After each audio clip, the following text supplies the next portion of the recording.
Pour créer des types de publications personnalisées dans WordPress ou CPT en anglais pour Custom Post Type, vous allez avoir besoin de l'extension ACF qui est la plus pratique et facile à utiliser pour faire ça.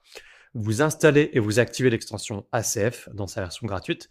Vous vous rendez dans le menu ACF et type de publication. Et ici, vous allez pouvoir cliquer sur ajouter un type de publication. Vous avez un exemple par défaut qui va être des films. Alors, ça peut être n'importe quoi.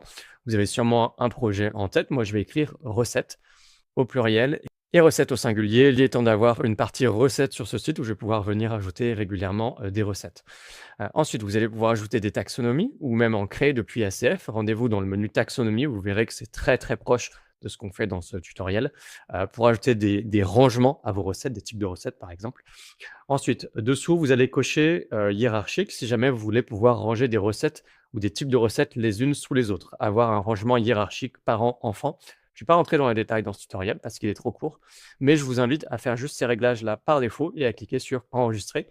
Et vous aurez désormais un CPT qui s'appelle recette, qui est juste ici, et vous pouvez ajouter des recettes. Alors évidemment, on peut aller plus loin. Je vais retourner dans ACF type de publication, dans la recette en question, dans le CPT en question.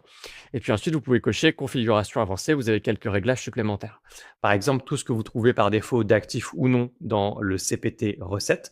Si vous ne voulez pas d'image mise en avant dans votre CPT à l'avenir, vous pouvez décocher par exemple juste ici. Et ça va cacher l'image à la une, le système d'image à la une des recettes. Et puis, vous avez les autres onglets juste ici, libellé, visibilité, etc.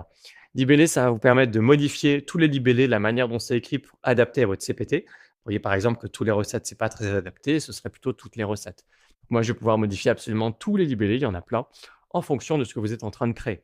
Dans visibilité, il y a tout un tas de petites options un peu partout pour est-ce que c'est accessible depuis ici, est-ce que c'est accessible depuis créer une recette, etc., etc. La plupart du temps, vous allez pouvoir laisser tous les réglages un petit peu par défaut. Position de menu pour décider de où est-ce que vous mettez les recettes ici dans WordPress. Et vous avez des petites icônes. Et ça va être beaucoup plus sympa de mettre une icône appropriée à ce que vous êtes en train de créer. Moi, je vais mettre une carotte pour les recettes. Ensuite, on a URL. Ici, si jamais vous voulez un système d'archives avec automatiquement une page qui archive et qui hérite du template de votre thème WordPress, donc là, une archive de toutes mes recettes, moi, je vais dire que oui, donc je vais laisser archive activée par défaut.